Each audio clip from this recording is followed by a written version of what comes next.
Los desposeídos, de Úrsula K. Le Guin, Estados Unidos. Capítulo 4. Anarres. El sol del oeste brilló en la cara de Shevek y lo despertó cuando el dirigible, volando sobre el último paso elevado del Nez Eras, se volvió hacia el sur. Había dormido casi todo el día, el tercero del largo viaje. La noche de la fiesta de despedida había quedado atrás, a medio mundo de distancia.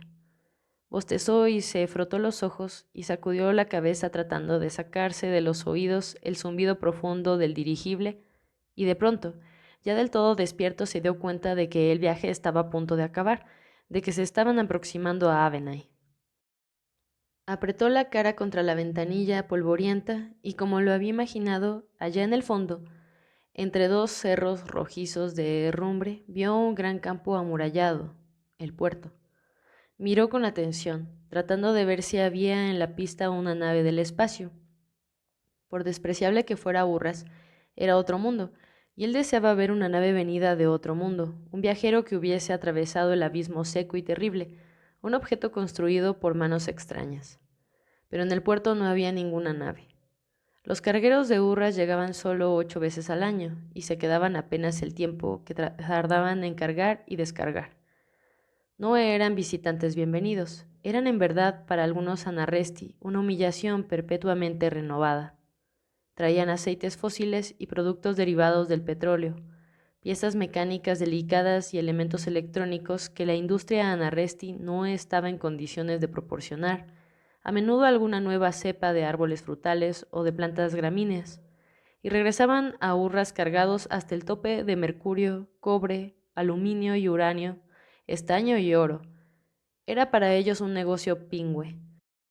La distribución de tales cargamentos 8 veces al año constituía la función más prestigiosa del Consejo Urrasti de Gobiernos Mundiales y el acontecimiento más importante en el mercado de valores Urrasti.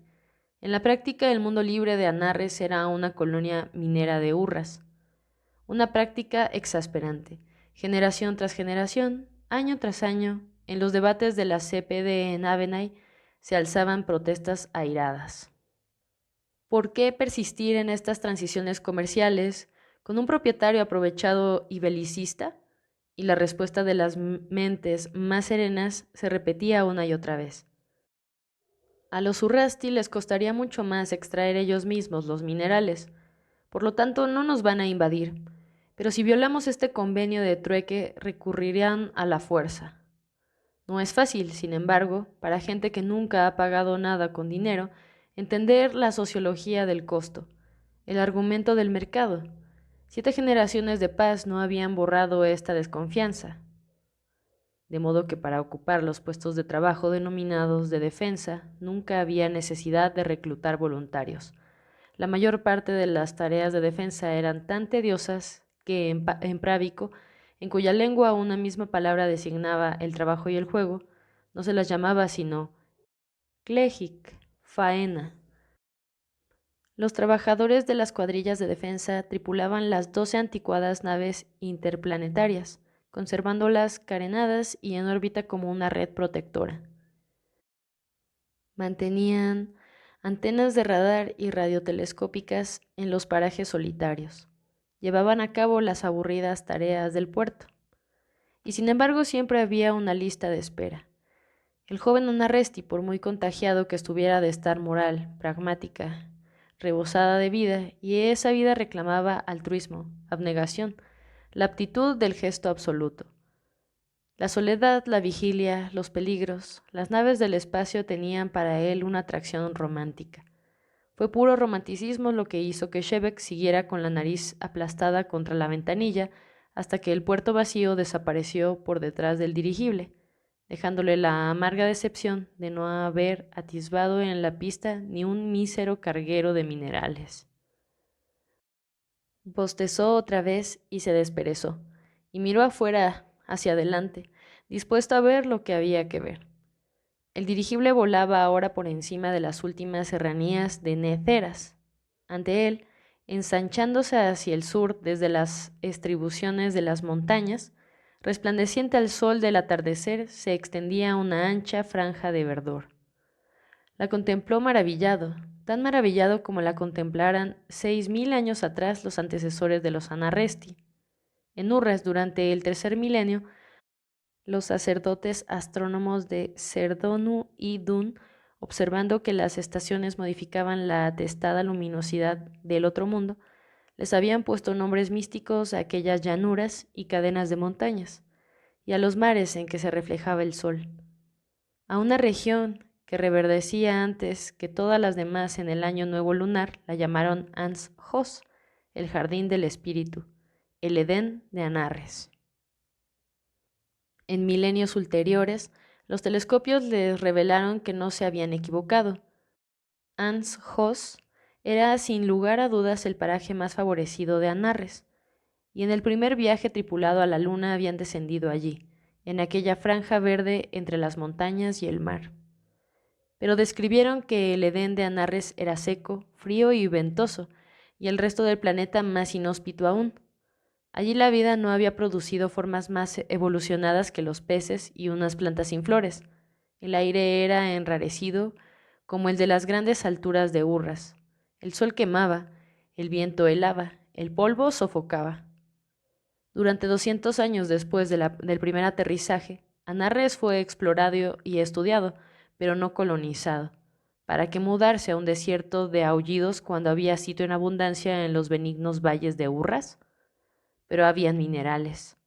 Las eras de autoexploración del noveno milenio y de comienzos del 10º habían agotado las reservas, y cuando las naves cohete fueron perfeccionadas, se comprobó que era más barato obtener los metales necesarios de las minas de la Luna que de la ganga o el agua marina de Urras. En el año Urrasti, noveno 738, se fundó una colonia al pie de las montañas de Néteras, de donde se extraía mercurio, en el antiguo Ans-Hos. La llamaron ciudad Anarres. No era una verdadera ciudad, no habían mujeres. Los hombres trabajaban durante 2 o 3 años como mineros o técnicos y luego volvían a casa, al mundo verdadero. La Luna y sus minas estaban bajo la jurisdicción del Consejo de Gobiernos Mundiales, pero en un sitio del hemisferio oriental de la Luna, la nación de Thu tenía un pequeño secreto, un aeropuerto y una colonia de mineros de oro, con mujeres e hijos.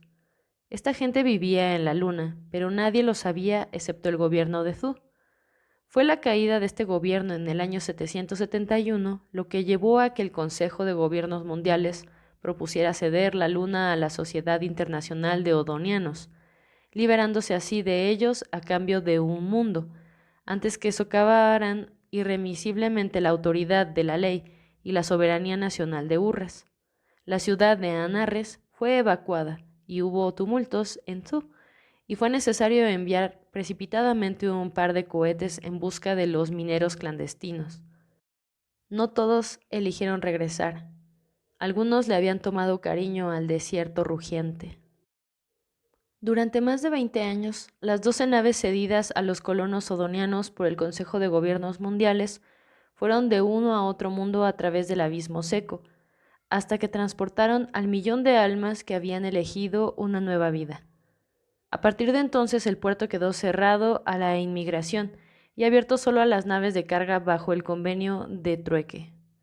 La ciudad de Anarres tenía a la sazón unos 100.000 habitantes y ahora se llamaba Abenay, que en la nueva lengua de la nueva sociedad significaba mente. La descentralización había sido una cuestión primordial para Odo cuando planeó una nueva sociedad que nunca llegó a ver. Odo no pretendía desurbanizar la civilización, aunque opinaba que las dimensiones naturales de una comunidad dependían de la cantidad de alimentos y de energía que pudieran proporcionar las regiones contiguas. Proponía que las comunidades estuviesen todas conectadas entre sí por redes de comunicaciones y transportes, de modo que los bienes de consumo y las ideas pudiesen llegar a donde fuese necesario con prontitud y facilidad. Pero esa red no estaría administrada desde arriba. No habrían centros jerárquicos ni ciudades capitales, ni organizaciones destinadas a perpetuar el aparato burocrático o a favorecer las ambiciones de quienes aspiraban a convertirse en capitanes, en patronos, en jefes de Estado. Como quiera que sea, los planes de Odo habían tenido en cuenta el suelo generoso de Cie-Urras. En el árido Anarres, las comunidades tuvieron que dispersarse en busca de recursos y eran pocas las que se bastaban a sí mismas por más que hubieran reducido lo que se entendía por necesidades primarias. En verdad había tenido que prescindir de muchas cosas, pero hasta cierto grado. No estaban dispuestos a recaer en el tribalismo preurbano, pretecnológico.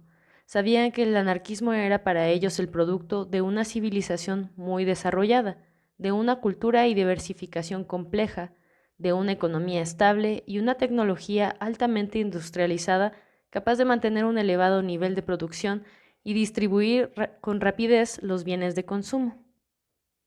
Por muy vastas que fuesen las distancias que había entre las colonias, todas se consideraban parte de un complejo organismo. Primero construían los caminos y luego las casas. El intercambio de recursos y productos regionales era constante, en un intrincado proceso de equilibrio, ese equilibrio de la diversidad que es fundamento de la vida, de la ecología natural y social. Pero como ellos mismos decían con una imagen analógica, no puede haber un sistema nervioso sin por lo menos un ganglio, y preferentemente un cerebro. Tenía que haber un centro. Las computadoras que coordinaban la administración de las cosas, la división del trabajo y la distribución de los bienes de consumo, y las federaciones centrales de la mayor parte de los sindicatos de trabajadores estuvieron, desde el comienzo mismo, en Avenay. Y desde el comienzo, los colonos comprendieron que aquella centralización inevitable era una permanente amenaza, que necesitaba una permanente vigilancia. Oh hija anarquía, promesa infinita, desvelo infinito. Yo escucho en la noche, junto a la cuna profunda como la noche, atiendo a la criatura.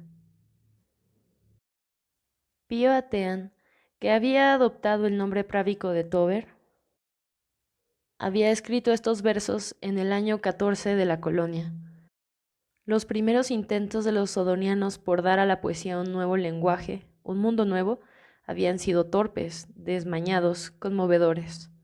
Y ahora Avenay, la mente y el centro de Anarres, estaba allí, delante del dirigible, sobre la amplia llanura verde.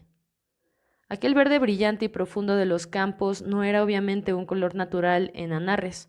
Solo aquí y en las costas cálidas del mar de Keran florecían las semillas del viejo mundo. En todo el resto del planeta los granos que predominaban eran el holum rastrero y la hierba mene pálida. Cuando Shebek tenía 9 años se había ocupado en la escuela durante varios meses de cuidar las plantas ornamentales de la comunidad de los llanos, delicadas y exóticas, y que necesitaban que se las alimentase y les diera el sol, como si fueran bebés. Había ayudado a un anciano en aquella tarea apacible y exigente, y se había encariñado con el hombre y con las plantas, y con la tierra y con el trabajo. Cuando vio el color de la llanura de Avenay, se acordó del anciano, y del olor del abono de aceite de pescado, y del color de los primeros retoños en las ramas pequeñas y desnudas, aquel verde claro y vigoroso. Y mientras el dirigible se acercaba, vio a la distancia entre el vívido verde de los prados una larga extensión de blancura que se quebraba en cubos como sal derramada.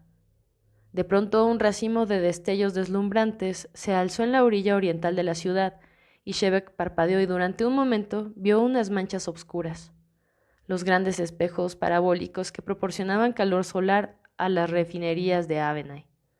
El dirigible se posó en una estación de cargas en el extremo sur, y Shebek echó a andar por las calles de la ciudad más grande del mundo. Eran calles anchas, limpias. No había sombra en ellas, pues Avenay estaba a menos de 30 grados al norte del Ecuador y todos los edificios eran bajos, excepto las torres recias y delgadas de las turbinas de viento. El sol brillaba blanco en un cielo duro, sombrío, de un azul violeta.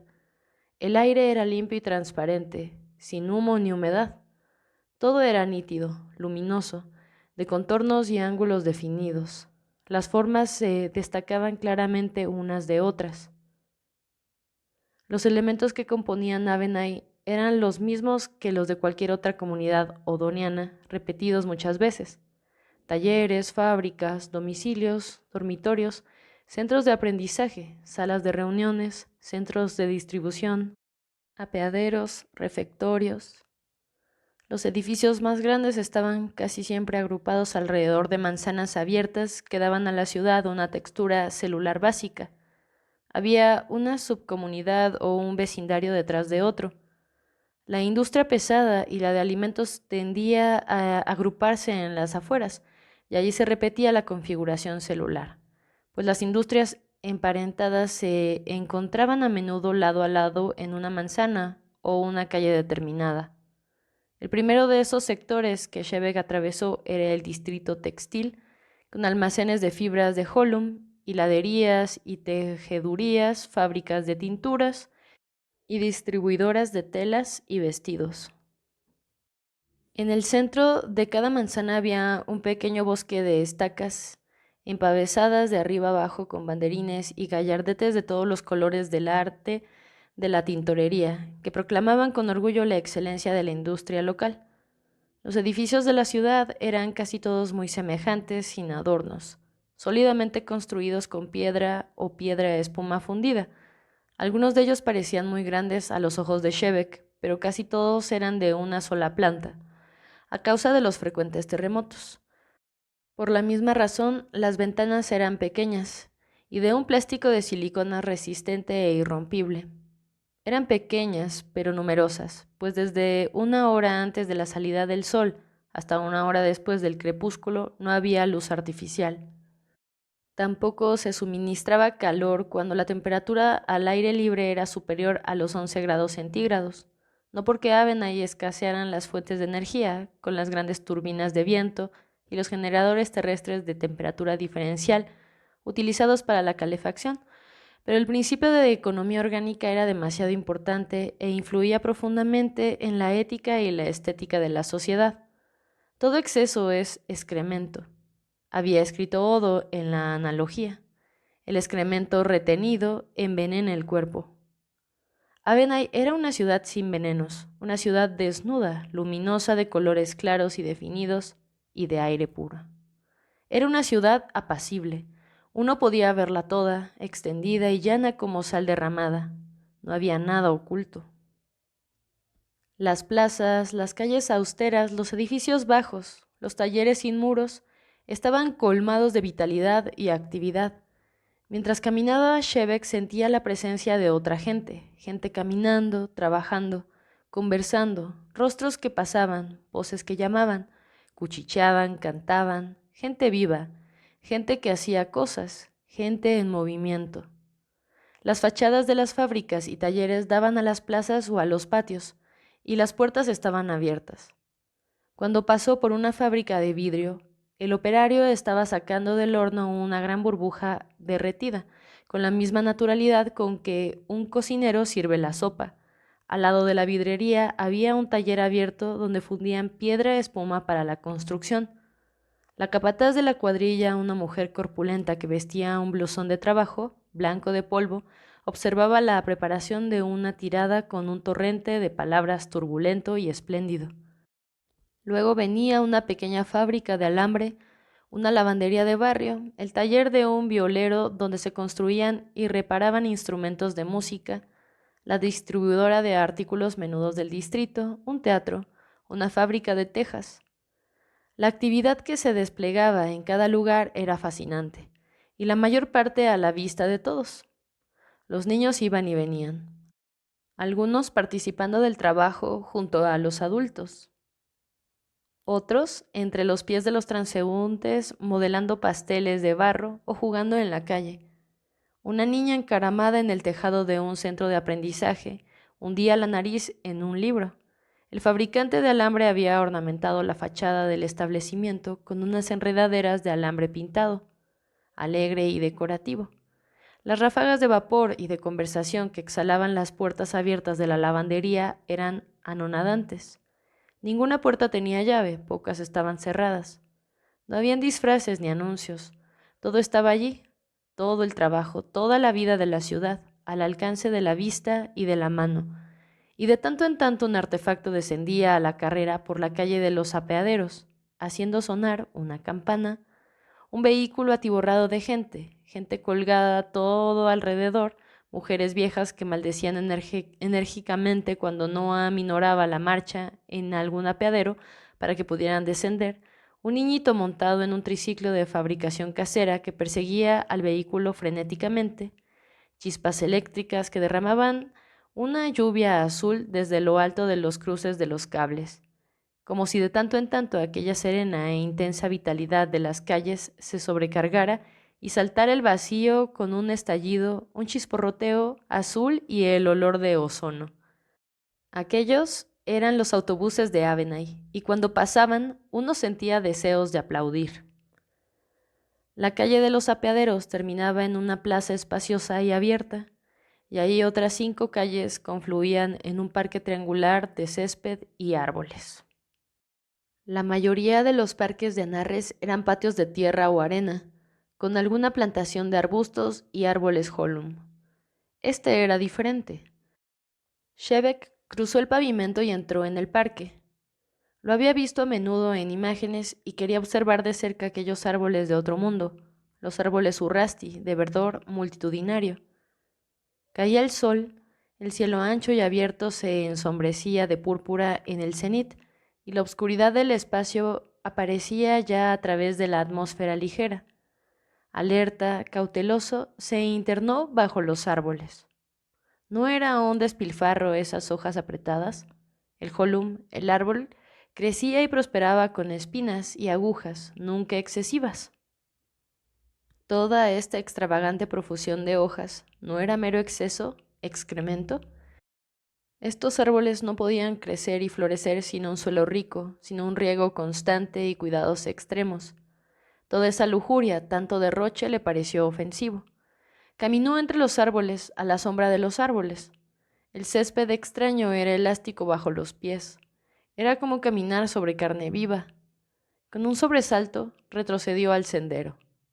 Los brazos oscuros de los árboles se alargaban hacia él, agitaban por encima una multitud de manos anchas y verdes. Un temor reverente lo sobrecogió. Adivinó que había sido bendecido, aunque él no había pedido esa bendición. Un poco más adelante, en la penumbra crepuscular del sendero, alguien leía sentado en un banco de piedra. Shevek se aproximó con lentitud. Llegó hasta el banco y se detuvo a contemplar la figura sentada, con la cabeza inclinada sobre el libro en la dorada media luz del sendero, bajo los árboles. Era una mujer de 50 o 60 años, vestida de una manera extraña, el pelo tirante recogido en la nuca. La mano izquierda sobre la barbilla le ocultaba casi por completo la boca severa. La derecha sujetaba los papeles que tenía en el regazo. Eran pesados aquellos papeles. Pesada era también la mano que los sostenía. La luz se extinguía rápidamente, pero ella no levantaba la cabeza. Seguía leyendo las pruebas del organismo social. Shevek contempló a Odo durante un rato, y luego se sentó en el banco junto a ella. No sabía nada de prioridades jerárquicas y en el banco había sitio de sobra. Solo buscaba un poco de compañía. Observó el perfil fuerte, triste y las manos de una mujer anciana. Alzó los ojos y miró el ramaje umbrío. Por primera vez comprendía que Odo, cuyo rostro había conocido desde la infancia, cuyas ideas ocupaban un sitio central y permanente en los pensamientos de él mismo y de todos sus amigos, que Odo nunca había puesto los pies en Anarres, que había vivido y había muerto, y había sido enterrada a la sombra de los árboles verdes en las ciudades inimaginables entre gentes que hablaban lenguas desconocidas en otro mundo. Odo era una extraña, una exiliada. Permaneció sentado junto a la estatua en el crepúsculo, casi tan inmóvil como ella. Por fin, al advertir que obscurecía, se levantó y se internó otra vez en las calles, y preguntó la dirección del Instituto Central de Ciencias. No quedaba lejos. Llegó a él poco después de que se encendieran las luces. En la pequeña oficina de la entrada había un bedel, o una portera, leyendo. Shebek tuvo que golpear la puerta abierta para atraer la atención de la mujer. Shebek, dijo. Era costumbre en Anarres que, al entablar conversación con un desconocido, se le ofreciera el nombre de uno como una especie de mango para que se aferrase a él. No habían muchos otros mangos disponibles. No habían rangos, ni términos de jerarquía, ni fórmulas convencionales y respetuosas de salutación. Cockman, respondió la mujer, ¿no tenía que haber llegado ayer? Hubo un cambio en el itinerario del dirigible carguero. ¿Hay alguna cama libre en alguno de los dormitorios? La número 46, cruzando el patio, el edificio de la izquierda. Aquí hay una nota de Saúl. Dice que vaya a verlo por la mañana en el gabinete de física. Gracias, dijo Shebek, y cruzó a paso largo el ancho patio pavimentado balanceando en una mano el equipaje, un gabán de invierno y un par de botas de repuesto. Alrededor del patio cuadrangular, las luces de los cuartos estaban todas encendidas. Había un murmullo, una presencia humana en esa quietud. Algo se movía en el aire límpido, sutil de la noche ciudadana, una impresión de drama, de promesas. El horario de la cena no había terminado aún, y fue a dar una vuelta por el refectorio del instituto a ver si encontraba algo de comer. Descubrió que ya habían incluido su nombre en la lista regular y la comida le pareció excelente. Hasta postre había, compota de frutas en conserva.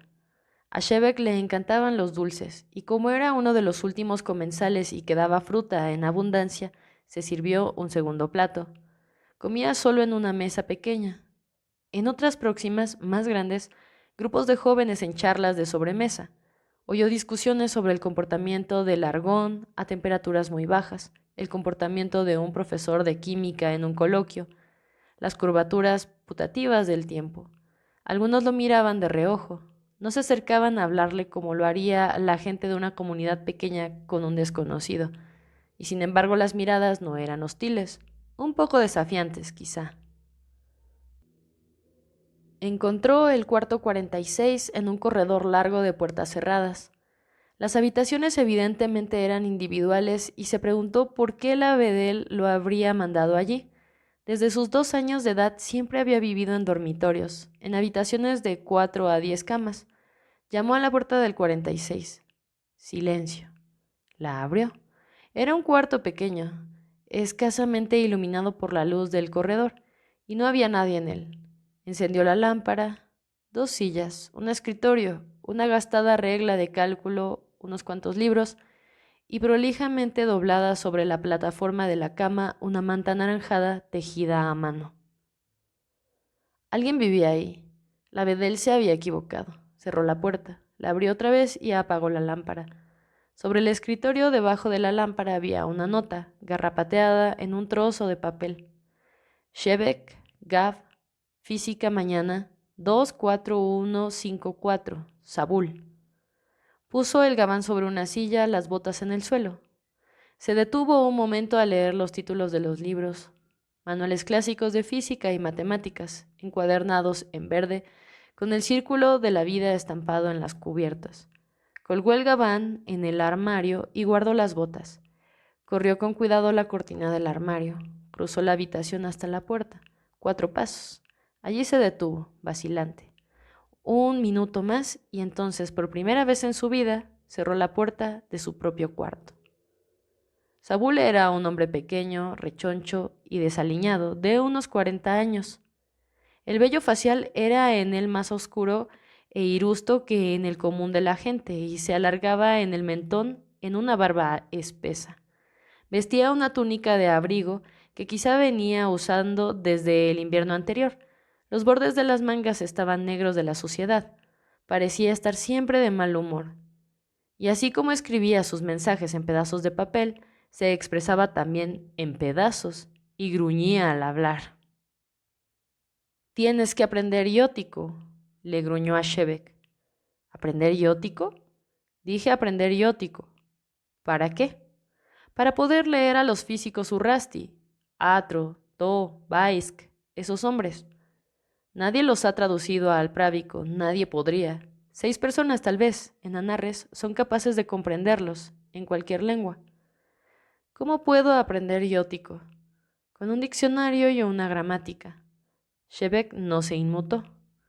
¿Dónde puedo encontrarlos? Aquí, gruñó Saúl. Revolvió los desordenados estantes de libros pequeños, encuadernados en verde. Se movía con brusquedad, como irritado. En uno de los estantes inferiores encontró 2 gruesos volúmenes sin encuadernar y los dejó caer de golpe sobre la mesa. Avísame cuando estés en condiciones de leer a Atro en iótico. No puedo hacer nada contigo hasta entonces. ¿Qué clase de matemáticas usan esos Urrasti? Ninguna que tú no puedas manejar. ¿Hay alguien aquí trabajando en cronotopología? Sí, Toret. Puedes consultarlo. No necesitas asistir a los cursos. Pensaba asistir a las clases de Barb. ¿Para qué? Los trabajos de ella en frecuencia y ciclo. Saúl se sentó y se incorporó otra vez. Estaba insoportablemente agitado y sin embargo tieso, una escofina de hombre. No pierdas tiempo. En la teoría de las secuencias estás mucho más adelantado que la vieja, y el resto de lo que vomita es pura basura. Estoy interesado en los principios de la simultaneidad. ¿Simultaneidad? ¿Qué clase de basura os está ofreciendo Mitis? El físico echaba fuego por los ojos. Las venas de las sienes se le abultaban bajo los cabellos cortos e irustos. Yo mismo organicé un curso colectivo sobre el tema. Crece, crece. Es tiempo de que crezcas. Ahora estás aquí. Y aquí estamos trabajando en física, no en religión. Larga todo ese misticismo y crece. ¿Cuánto tiempo tardarás en aprender iótico? Tardé varios años en aprender právico, dijo Shebek. Saúl no advirtió esta leve ironía. A mí me llevó 10 décadas, lo suficiente para leer la introducción de To. Oh, mierda, necesitas un texto para practicar. Bien, puede ser este. A ver, espera. Revolvió en el interior de un cajón desbordante y al cabo logró encontrar un libro raro, encuadernado en azul, sin el círculo de la vida en la cubierta. El título estaba grabado en letras de oro y parecía decir Poilea Afioite, lo que no tenía ningún significado, y las formas de algunas de las letras eran desconocidas. Shebek lo miró con sorpresa, lo tomó, pero no lo abrió. Lo sostuvo en la mano, el objeto que había querido ver, el artefacto extraño, el mensaje de otro mundo. Se acordó del libro que Palat le había mostrado, el libro de los números. Vuelve cuando puedas leerlo, gruñó Saúl. Shebek dio media vuelta dispuesto a marcharse. El gruñido de Saúl subió de tono. Guarda en secreto esos libros, no son para el consumo general. El joven se detuvo, se volvió y luego de un momento, con una voz serena un poco tímida, dijo: No entiendo. No dejes que ningún otro los lea. Shebek no respondió. Saúl se incorporó y se acercó a Shebek. Escucha, ahora eres un miembro del Instituto Central de Ciencias, un síndico en física y trabajas conmigo, Saúl, ¿lo entiendes? Privilegio y responsabilidad, ¿de acuerdo? Tengo que aprender cosas que no puedo compartir, dijo Shebek luego de una breve pausa, enunciando la frase como si fuera una proposición lógica. Si encuentras en la calle un montón de cápsulas explosivas, ¿las querrías compartir con cada chiquillo que pasa? Estos libros son explosivos, ¿me entiendes ahora? Sí. Bien. Saúl se apartó refunfuñando. Al parecer esta furia era endémica, no específica. Shebek se marchó, llevando la dinamita con cuidado, con repulsión y con una curiosidad devoradora. Se puso a trabajar con empeño en el estudio del iótico. Trabajaba a solas en el cuarto 46, a causa de la advertencia de Saúl, y porque era natural en él trabajar solo. Había sabido, desde niño, que en ciertos aspectos era distinto de todas las personas que conocía. Para un niño la conciencia de esa diferencia es muy penosa, ya que no habiendo hecho nada aún y siendo incapaz de hacer nada, no encuentra justificación posible. La presencia de adultos veraces y afectuosos que también sean, a su manera, diferentes, es lo único que puede dar apoyo y seguridad a uno de estos niños. Y Shebek no la había tenido. Palat había sido sin duda un padre enteramente veraz y afectuoso. Aprobaba todo cuanto Shebek hacía y era leal. Pero Palat no había conocido esa maldición de la diferencia. Nada lo distinguía de los demás, de todos los otros, para quienes la vida comunitaria era un hecho natural. Quería a Shebek, pero no podía enseñarle qué es la libertad, ese reconocimiento de la soledad de cada individuo, que solo la libertad puede trascender. Shebek estaba pues acostumbrado a un aislamiento interior, un aislamiento enmascarado por los contactos fortuitos y los incidentes cotidianos de la vida comunitaria, y por la camaradería de otros pocos amigos.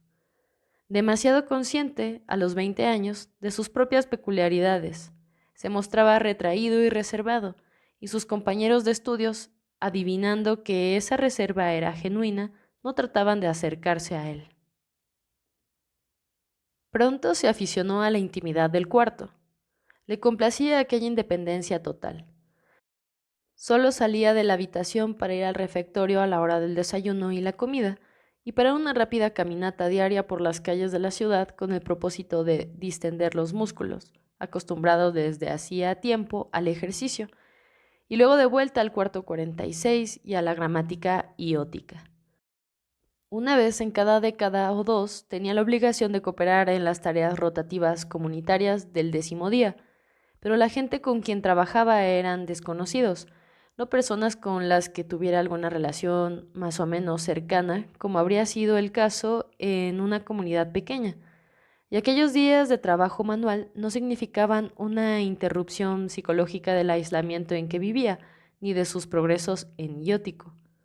La gramática, que era compleja, ilógica y esquemática, le gustaba de veras. Una vez que hubo acumulado un vocabulario básico, avanzó con rapidez, pues conocía lo que estaba leyendo, conocía el tema y la terminología, y cada vez que se atascaba, la intuición o una ecuación matemática lo ayudaba a descubrir a dónde había llegado. No siempre eran lugares en los que hubiera estado anteriormente. La introducción a la física temporal de To no era un manual para principiantes. En el tiempo en que llegó penosamente a la mitad del libro, ya no estaba leyendo iótico, sino física, y comprendió por qué Sabul le había hecho leer a los físicos Urrasti antes que cualquier otra cosa. Estaban mucho más avanzados que todo lo que se había hecho en Anarres en los últimos 20 o 30 años. Los descubrimientos más brillantes de Sabul en el campo de la secuencia eran en realidad traducciones no reconocidas del iótico. Se zambulló en la lectura de los otros libros que Sabul le iba pasando, uno a uno, las obras fundamentales de la física contemporánea Urrasti. Vivía cada vez más como un ermitaño. No colaboraba en las tareas del sindicato estudiantil, ni asistía a las reuniones de ningún otro sindicato o federación, excepto la letárgica Federación de Física. Las asambleas de estos grupos, vehículos tanto de la acción social como de la sociabilidad, eran el entramado mismo de la vida en las comunidades pequeñas, pero aquí en la ciudad parecían mucho menos importantes. No lo necesitaban a uno, siempre había alguien dispuesto a organizar las cosas, y con bastante eficiencia. Shebek no tenía otras obligaciones que las tareas del 10.º día y los turnos comunes de bedelía en el domicilio y los laboratorios. A menudo omitía el ejercicio y de tanto en tanto las comidas. En cambio, nunca faltaba el curso de GARP, las clases colectivas sobre frecuencia y ciclo. GARP, ya de avanzada edad, divagaba y rezongaba a menudo, y la asistencia a clase era escasa e irregular. No tardó en advertir que aquel muchacho delgado de orejas grandes era su único alumno consecuente, y desde entonces dictó la clase para él. Al tropezar con la mirada clara, resuelta e inteligente del joven, se sentía apoyada, despertaba, exponía con brillantez, recobraba la visión perdida. Parecía cobrar altura, y los otros alumnos la miraban parpadeando, asombrados o perplejos, y también con miedo, si eran bastante inteligentes como para sentir miedo. El universo de Garb le parecía demasiado vasto a la mayoría de la gente. El muchacho de ojos claros, en cambio, la miraba atento e imperturbable, y ella reconocía en ese rostro su propia felicidad. Lo que ella ofrecía, lo que había estado ofreciendo a lo largo de toda una vida, lo que nadie había comparado nunca con ella, él lo tomaba, lo compartía. A través del abismo de 50 años, era el hermano, la redención. A veces, cuando se encontraban en los gabinetes de física o en el refectorio, hablaban directamente de física, pero en otros momentos ella no tenía energías suficientes y no sabían de qué hablar, pues la mujer vieja era tan tímida como el muchacho. No comes lo suficiente, le decía ella, y él sonreía y las orejas se le ponían rojas. Ninguno de los dos sabía qué decir. Después de medio año en el instituto, Shebeck le entregó a Sabul una tesis de 3 páginas titulada Crítica de la hipótesis de la secuencia infinita de Atro. Sabul se la devolvió al cabo de una década. Tradúcela enseguida al iótico, farfulló. Pero la escribí casi toda en iótico, puesto que estaba usando la terminología de Atro. Bien, copiaré el original. ¿Para qué? ¿Para qué? Para que Atro, ese aprovechado maldito, pueda leerla. Hay una nave en el 5.º día de la próxima década. ¿Una nave? Un carguero de burras. Así descubrió Shebeck que no solo petróleo y mercurio iban y venían entre los mundos, y no solo libros, como los que había estado leyendo, sino cartas además.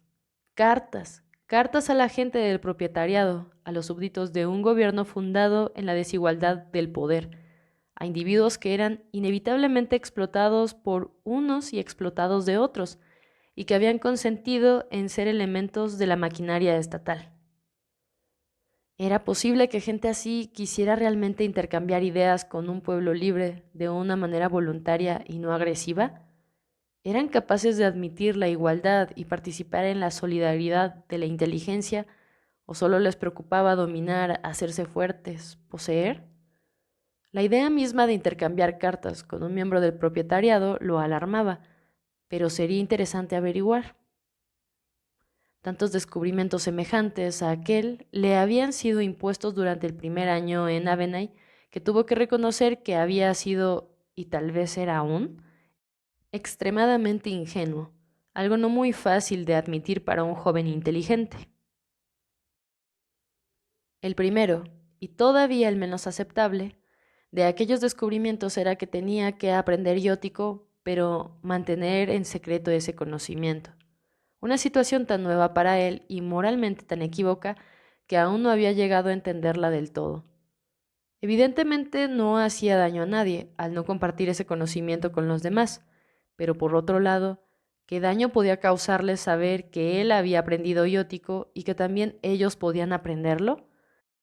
La libertad se apoya más sin duda en la franqueza que en la ocultación, y la libertad siempre merece que se corra el riesgo. De cualquier modo, Shebeck no comprendía qué riesgo era ese.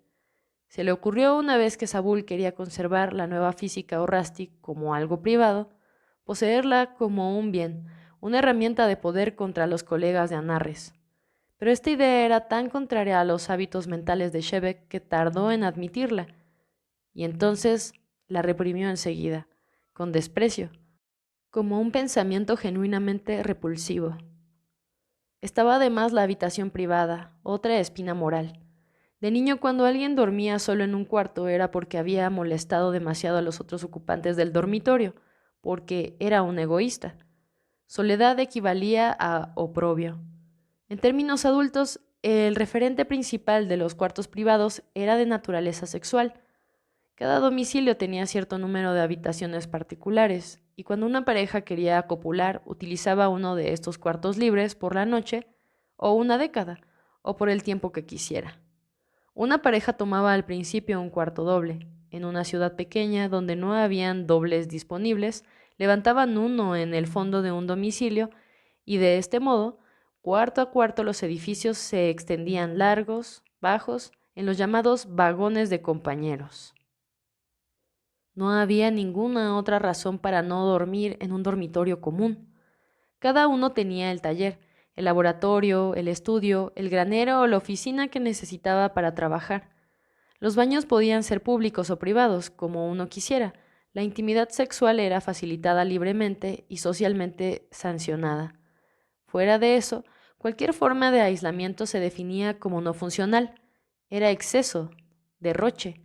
La economía de Anarres era demasiado frágil para sostener la edificación, el mantenimiento, la calefacción, la iluminación de casas y apartamentos individuales.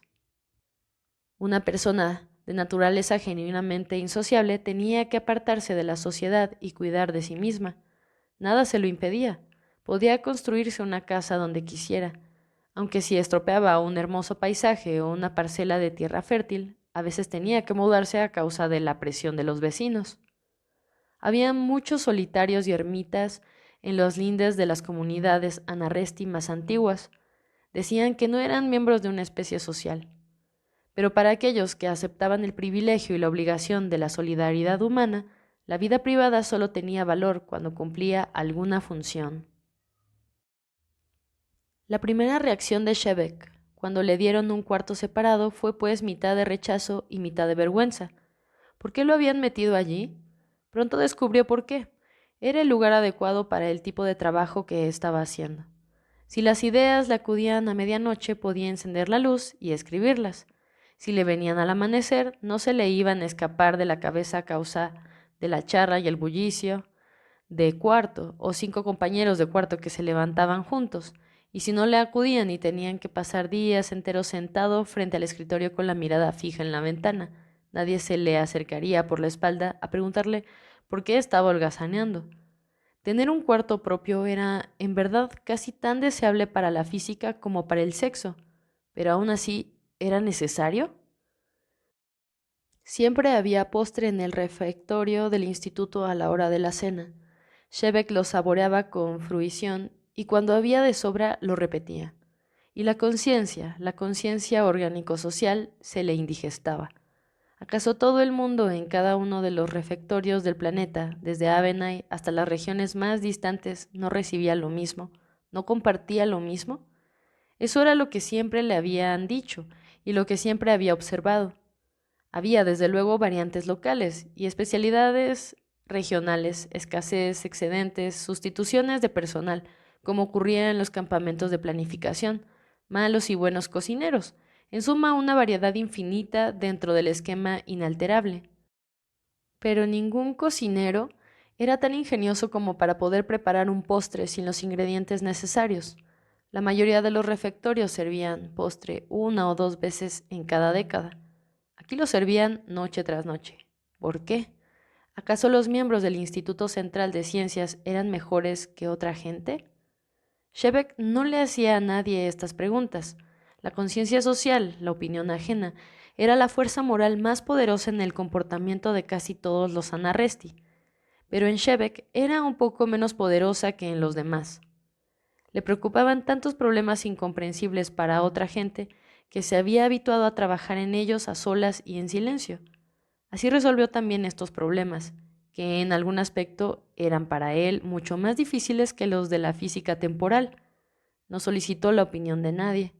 Dejó de comer el postre en el refectorio. Sin embargo, no se mudó a un dormitorio. Comparó el malestar moral con las ventajas prácticas y descubrió que estas últimas eran más importantes. Trabajaba mejor en la habitación privada. El trabajo valía la pena y estaba haciéndolo bien. Era funcional y decisivo. La responsabilidad justificaba el privilegio. Y así trabajaba. Perdió peso, caminaba pisando apenas el suelo. La falta de actividad física, la falta de diversificación en el trabajo, la falta de relaciones sociales y sexuales, no la sentía como falta, sino como libertad. Era el hombre libre, libre de hacer lo que quisiera cuando y donde quisiera, y lo hacía. Trabajaba, jugaba. Estaba bosquejeando ahora una serie de hipótesis de las que podía derivarse una teoría coherente de la simultaneidad. Pero esta meta empezaba a parecerle insignificante. Había otra mucho más ambiciosa, más difícil de alcanzar, una teoría unificada del tiempo. Tenía la impresión de estar recluido en un cuarto cerrado con llave, en medio de una vasta campiña desierta. Allí alrededor de él estaba todo, si sabía encontrar la salida, el verdadero camino. La intuición se transformó en obsesión. Durante aquel otoño y aquel invierno empezó a dormir cada vez menos. Un par de horas por la noche y una o dos en algún momento del día parecían bastarle, y estaban tan pobladas de sueños que no eran el reposo profundo que siempre había conocido, sino casi una vigilia en otro nivel. Tenía sueños muy vívidos y los sueños eran parte del trabajo. Veía cómo el tiempo retrocedía, un río fluyendo cauce arriba hacia el manantial. Tenía en la mano izquierda y la derecha la contemporaneidad de dos momentos. Cuando apartaban las manos veía sonriendo los dos momentos que se separaban, fragmentándose como pompas de jabón. Saltaba de la cama y sin despertarse de todo escribía frenéticamente la fórmula que había estado esquivándolo durante unos días. Veía que el espacio se encogía alrededor como las paredes de una esfera que se cierran y cierran hacia un vacío central, hasta que despertaba con un grito de auxilio ahogado en la garganta, luchando en silencio por escapar del conocimiento de su propia y eterna vacuidad.